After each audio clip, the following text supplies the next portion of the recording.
মুখে লেগে থাকার মতন পাকা তাল দিয়ে নরম তুলতুলে রসবড়া এইভাবে করে একবার বাড়িতে বানিয়ে দেখুন। গ্যারেন্টি দিচ্ছি বাড়ির সবাই খেয়ে অবাক হয়ে যাবে। আর বানানো যেমন জলের মতন সহজ আর খেতেও ভীষণ ভালো লাগে। নমস্কার বন্ধুরা, প্রতিমা কিচেন ভিলেজ ফুডে নতুন ভিডিওতে সকলকে স্বাগত জানিয়ে আজকে রেসিপিটা শুরু করছি। আর আজকে আমি আপনাদের সঙ্গে শেয়ার করব পাকা তাল দিয়ে মুখে লেগে থাকার মতন নরম তুলতুলে রসবড়া বানিয়ে দেখাবো। এইভাবে করে বানিয়ে দেখুন, খেতে অমৃতর মতো লাগবে। বাড়ির সবাই খেয়ে প্রশংসা করবে। আর বানানো তো ভীষণই সহজ, যে কেউ একবার দেখাতে তৈরি করে নিতে পারবে। আর হাতে গোনা মাত্র 2-1টা উপকরণ দিয়ে তৈরি করানো হয়ে যায়। তো চলুন সহজভাবে বানিয়ে দেখাবো। তো কিভাবে বানাচ্ছি বন্ধুরা স্কিপ না করে পুরো ভিডিওটা দেখবেন। আশা করি আজকে রেসিপি দেখতে আপনাদেরকে ভীষণ ভালো লাগবে। আর যে সকল বন্ধুরা এখন পর্যন্ত চ্যানেলে নতুন হয়ে থাকলে প্লিজ চ্যানেলটিকে সাবস্ক্রাইব করে আমার পাশে থাকবেন। আর যারা যারা ফেসবুক পেজটাকে দেখছেন তারা পেজটাকে ফলো করে আমার পাশে থাকবেন। তাহলে বন্ধুরা রেসিপিটা বানানো শুরু করি।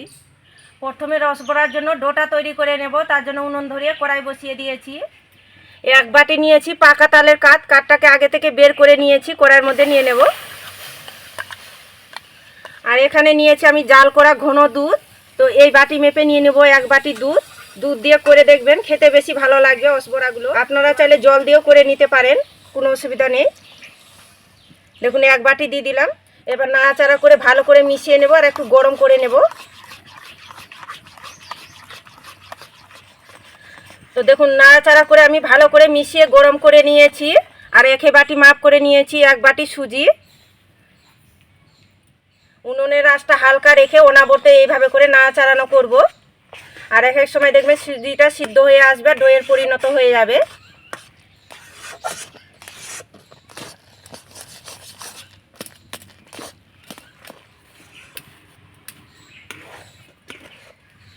তো দেখুন অনাবর্ত নাড়াচাড়া করতে করতে ডোয়ের পরিণত করে নিয়েছি। আর একটু টাইট করে শক্ত করে ডোটা তৈরি করে নিতে হবে।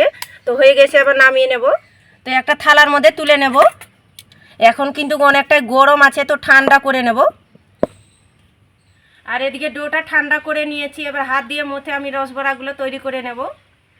হাত দিয়ে মুথে নিলে সুজি যে দানা দানা ভাবটা আছে ওটা কিন্তু আর থাকবে না।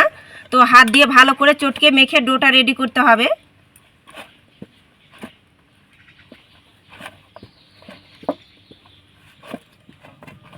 হাত দিয়ে খুব ভালো করে মেখে নিয়েছি। আর দেখুন এখন কিন্তু ডোটা একদম সফট হয়ে গেছে। এবার আমি ছোট ছোট করে লেচি কেটে আমি রসবড়াগুলো তৈরি করে নেব।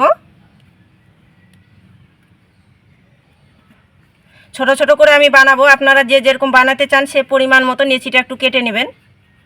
হাতের মধ্যে নিয়ে দেখুন এইভাবে করে গোল করে নিচ্ছি। আর দেখুন হাতে তালুটা দিয়ে হালকা করে এইভাবে করে চ্যাপটা করে নেব, খুব বেশি না। এই রসবড়াটা বানানো ভীষণই সহজ। দেখুন একটা তৈরি হয়ে গেল। এইভাবে করে তৈরি করে নেব। একটা থালার মধ্যে রেখে দেব। আর একইভাবে করে তৈরি করে নেব রসবড়াগুলো। দেখুন অল্প করে ডো নিয়ে নিলাম, হাতের মধ্যে নিয়ে এইভাবে করে গোল করে নিতে হবে।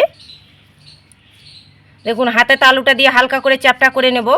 বানানো কিন্তু ভীষণই সহজ। দেখুন আর একটা তৈরি হয়ে গেল। আর একটু লক্ষ্য করবেন যেন ফাটল যেন না থাকে, গায়ের মধ্যে গাটা যেন ছলছল থাকে, নাহলে ভাজার সময় আবার ফেটে যাবে।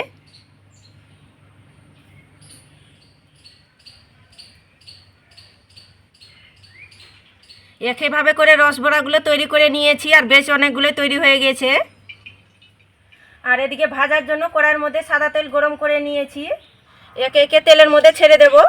আর দেখুন হালকা তেলের গরমের মধ্যে ছাড়তে যাবেন না, নাহলে যেহেতু সুজি আছে ভেঙে যাবে। তেলটা মিডিয়াম গরম করে কিন্তু ছাড়তে হবে তেলের মধ্যে।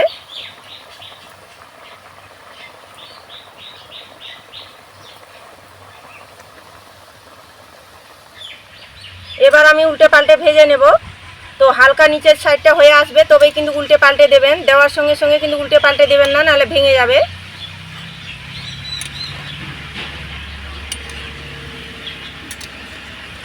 হালকা আছে কিন্তু ভাজানো যাবে না, মিডিয়াম আছে ভেজে নিতে হবে।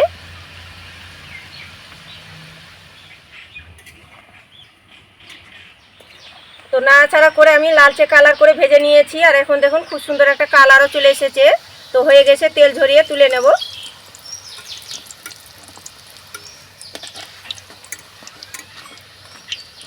আর দেখতেও দেখুন কি দারুণ লাগছে। একটা থালার মধ্যে তুলে নেব। একইভাবে করে সবগুলো ভেজে নিয়েছি। এবার আমি রসবড়ার জন্য রসটা তৈরি করে নেব। তার জন্য নিয়েছি 1 বাটি চিনি আর 2টো নিয়েছি এলাচ, আর 1 বাটি মাপ করে দিয়ে দেবো 1 বাটি জল। এবার চিনি জলটা নাড়াচাড়া করে সেরাটা তৈরি করে নেব। চিনি জলটা নাড়াচাড়া করে ঘন চিটচিটে সেরাটা তৈরি করে নিয়েছি। আর যেহেতু আমি চিনি আর জলটা সম পরিমাণে দিয়েছি, তার জন্য কিন্তু ফুটানোর বেশি দরকার নেই। একটা বলক চলে আসতে গেলেই সেরাটা হয়ে গেছে, নামিয়ে নেব। আর এর থেকে বেশি ঘন করতে যাবেন না, নাহলে আবার রসটা ঢুকতে চাইবে না বড়ার মধ্যে। সেরাটা গরম থাকা অবস্থায় বড়াগুলো দিয়ে দিতে হবে সেরার মধ্যে। এবারে এইভাবে করে খুন্তিটা দিয়ে উল্টে পাল্টে দেব।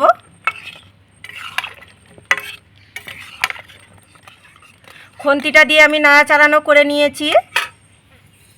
এবার একটা থালা দিয়ে ঢাকা চাপা দিয়ে রেখে দেবো 10 মিনিট। 10 মিনিট পরে দেখবেন বড়াগুলো খুব সুন্দরভাবে রসালো হয়ে যাবে, রসটাও ঢুকে যাবে ভিতর পর্যন্ত। 10 মিনিট সেরার মধ্যে ঢাকা চাপা দিয়ে রেখে দিয়েছিলাম, তো ঢাকনাটা আবার তুলে নেব। এই দেখুন রস বড়াগুলো কত সুন্দরভাবে রসালো হয়েছে, রসটা দেখুন কত সুন্দরভাবে ঢুকে গিয়েছে।